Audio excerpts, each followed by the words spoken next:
Good morning, and thank you for joining us. This, will I call it a rainy night? Wet morning. It was a long night, very heavy downpour in many parts of Lagos State. But it's good to have you join us again on TVC Breakfast Saturday.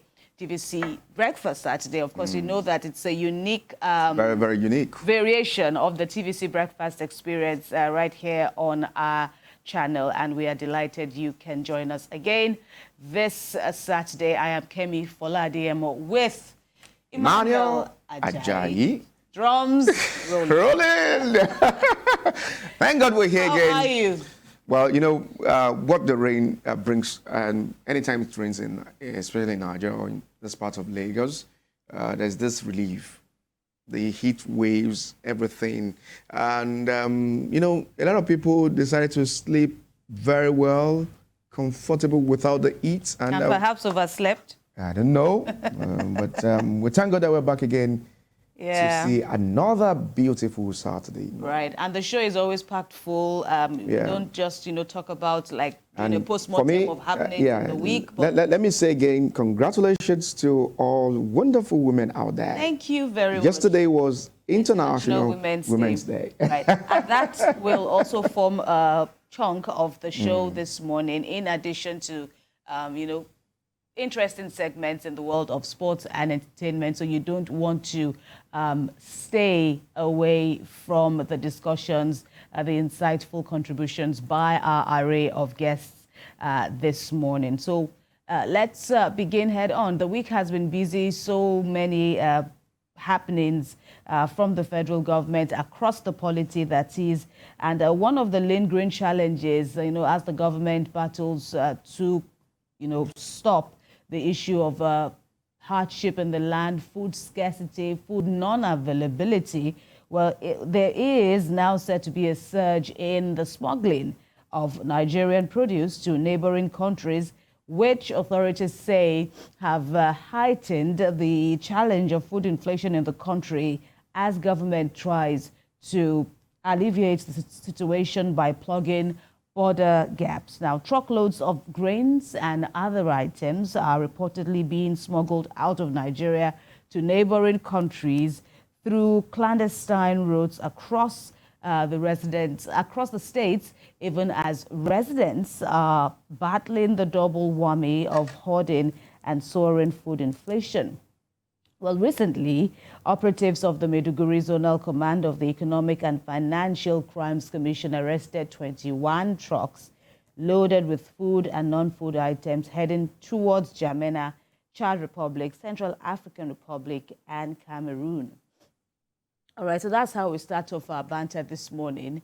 This is a major concern for authorities. Well, some eyebrows were raised, though, as to the mandate the EFCC has with this particular duty. Where does the issue of financial crimes come in? But then another second look or a closer look at this would also, reflect the worrying dimensions of this alleged food smuggling that we have on our hands. Not just is are we dealing with people having to go to bed hungry in Nigeria, but the various dimensions of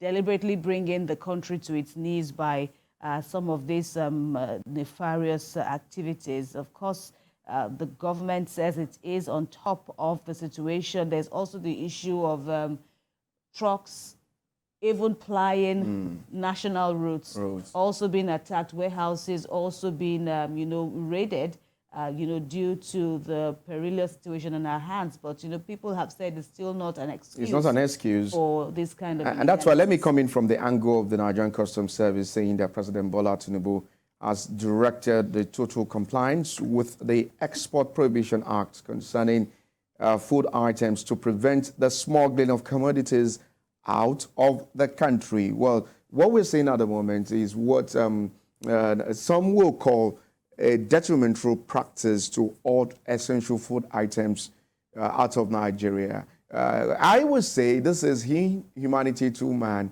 Why are we doing this at this time? Because when we keep hoarding these food items or exporting what needs to be beneficial to Nigerians.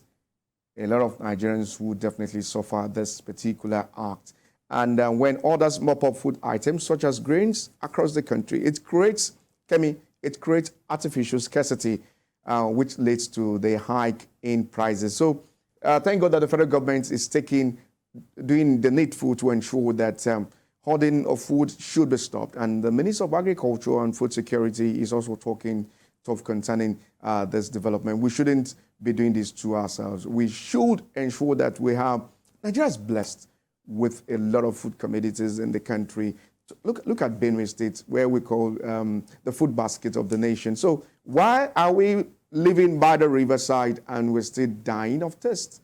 So these are many issues that the federal government needs to speak on to ensure that we need to clamp down on those who are ordering food in the country, or those who are exporting what needs to be beneficial to Nigerians out of this country. And we see the hike in food prices, but thank God we saw reports of some states last week that some of those food items are dropping gradually. But the federal government continues to do the right thing. You know, the federal government also set up a committee comprising of the National Security Advisor, the Director General of the DSS, and the Inspector General of Police to ensure that they clamp down on those who are ordering our food items. So we are blessed in this country. Why are we languishing in pains? Why are we in pains at this time? So thank God that the federal government is also doing the best, but they need to continue to do more so that we can have more food items for Nigerians to benefit. And it's good that the government is working to tying up these loose ends, because the issue of smuggling is a perennial problem. This will not just be the first time that Nigeria will be having issues of, even fuel is said to be smuggled at alarming proportions, despite the fact that this is a vast country with vast needs. And nobody is saying that we shouldn't export food items, even non-food items and all of that. But, the issue of smuggling, there are still so many gaps that the customs officials and its sister agencies need to help to block. You have porous borders. Porous borders and all of that. But, of course, there is also the issue of inflation, which the government also needs to work harder on. Economic experts from diverse fields have spoken about the issue of people not having enough money in their pockets to buy staples, to buy essential food items, because that is also another issue on the ground. We keep talking about, the challenges with security. Even recently, farmers were still talking about the difficulties they're experiencing in going to their farms, having to contend with bandits and all of that, issues. So that is also a thorny problem now before the government, how they have to make food more available, more accessible for the ordinary Nigerians in the country, beyond efforts to, tackle smuggling. There's also the issue that, people have enough in their pocket to meet the rising costs of food items. Or even the rising cost of living in the country. One thing we need to also establish here that, like you rightly said, if we can provide food for the ordinary Nigerian, some of these issues of ordering of food items will be resolved. Because when some people who have this nefarious act to order food items, just to ensure that there's an increase in prices. So, like I keep saying, let the federal government continue to put more strategy in place to nip in bud this menace in the country.